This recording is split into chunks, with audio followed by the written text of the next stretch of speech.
Welcome back to my channel. Master గారి scooter కథ.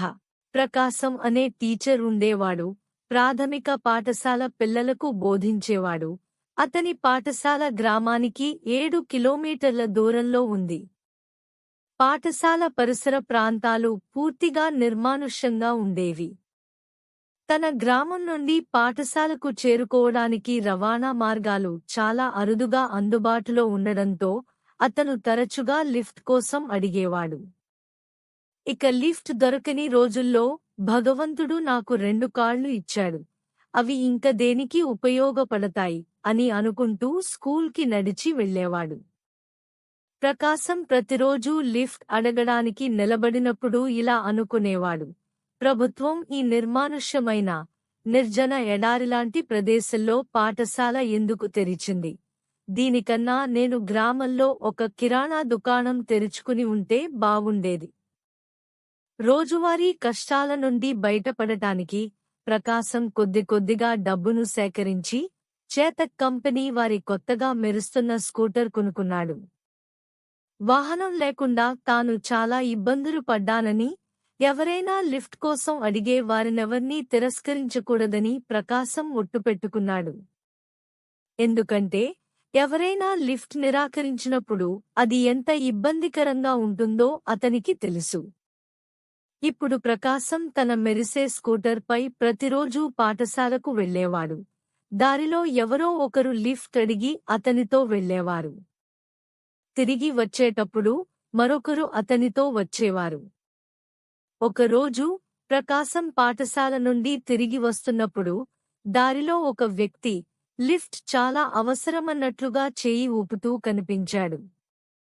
అలవాటు ప్రకారం ప్రకాశం స్కూటర్ ఆపగా ఆ వ్యక్తి ఏమీ మాట్లాడకుండా స్కూటర్ వెనుక ఎక్కి కూర్చున్నాడు. కొంచెం ముందుకు వెళ్ళగానే ఆ వ్యక్తి ఒక కత్తి తీసి ప్రకాశం వీపుపై పెట్టి, మర్యాదగా నీ వద్ద ఉన్న డబ్బు, ఈ స్కూటర్ నాకు ఇచ్చేయి అన్నాడు. ఈ బెదిరింపు విన్న ప్రకాశం చాలా భయపడ్డాడు. వెంటనే స్కూటర్ని ఆపాడు. అంత డబ్బు అతని వద్ద లేదు, కాని అతను ప్రాణం కంటే ఎక్కువగా ప్రేమించే స్కూటర్ ఉంది. స్కూటర్ తాళం ఇస్తూ ప్రకాశం, ఒక చిన్న విన్నపం అని అన్నాడు. ఏమిటది? ఆ వ్యక్తి కోపంగా బదులిచ్చాడు. నువ్వు ఈ స్కూటర్ని ఎక్కడ నుండి ఎలా దొంగిలించావో ఎవరికీ చెప్పకు, నేను కూడా ఎవరికీ ఫిర్యాదు చేయను, దయచేసి నన్ను నమ్ము అని ప్రకాశం వేడుకున్నాడు. ఆ వ్యక్తి ఆశ్చర్యంగా, ఎందుకు అని అడిగాడు. గుండెలో భయం, ముఖంలో విచారంతో ప్రకాశం ఇలా అన్నాడు: ఈ రహదారి పూర్తిగా నిర్జనంగా ఉంటుంది. ఇక్కడ ఎటువంటి రవాణా వ్యవస్థ అందుబాటులో ఉండదు. ఈ రహదారిపై ఇలాంటి ప్రమాదాలు జరగడం ప్రారంభమైతే ఇచ్చే ఆ కొద్దిమంది కూడా లిఫ్ట్ ఇవ్వడం మానేస్తారు. ఈ ఉద్వేగభరితమైన మాటలు విన్న ఆ వ్యక్తి హృదయం ద్రవించిపోయింది. ప్రకాశం చాలా మంచి మనిషి అని అనుకున్నాడు. కాని అతను కూడా తనని తాను పోషించుకోవాల్సి ఉంది కనుక సరే అని స్కూటర్ తీసుకుని అక్కడి నుంచి వెళ్ళిపోయాడు. మరుసటి రోజు ఉదయం వార్తాపత్రిక తీయడానికి ప్రకాశం వీధి తలుపు తెరిచిన వెంటనే స్కూటర్ గుమ్మం ముందు ఆపి ఉండడం చూశాడు. అతని ఆనందానికి అవధులు లేవు. తన బిడ్డను చూసినట్లుగా స్కూటర్ దగ్గరకు పరిగెత్తుకుంటూ వెళ్లి ప్రేమగా చెయ్యి వేసి మెల్లగా నిమరడం మొదలుపెట్టాడు. స్కూటర్కి అతికించి ఉన్న కాగితం చూశాడు. దానిమీద ఇలా వ్రాసి ఉంది: మాస్టర్ సాబ్, మాస్టర్ టీచర్, నీ మాటలు విని నా హృదయం ద్రవించిపోయిందని అనుకోవద్దు.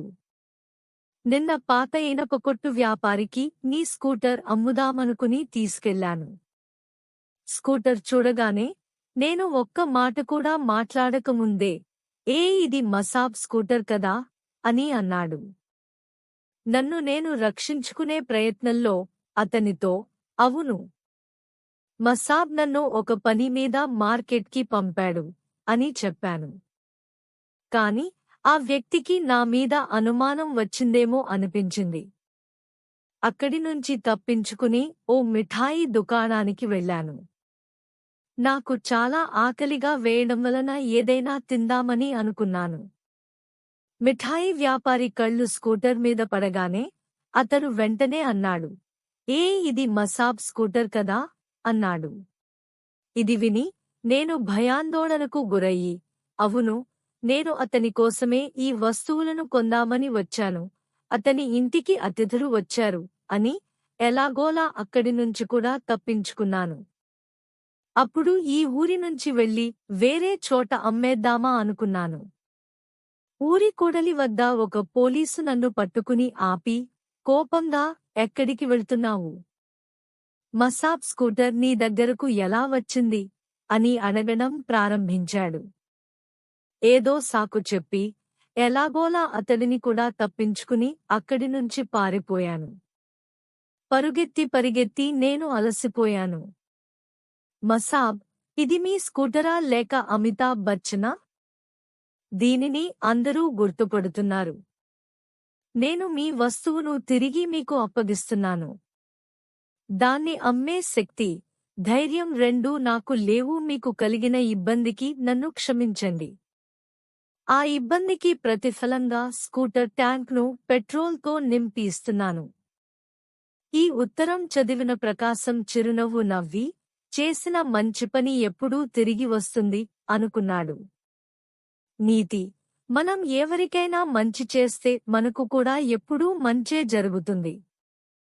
అందుకే ఎప్పుడూ మంచే చేయండి, మంచివారిగా జీవించండి. సర్వేజనా సుఖినో భవంతు.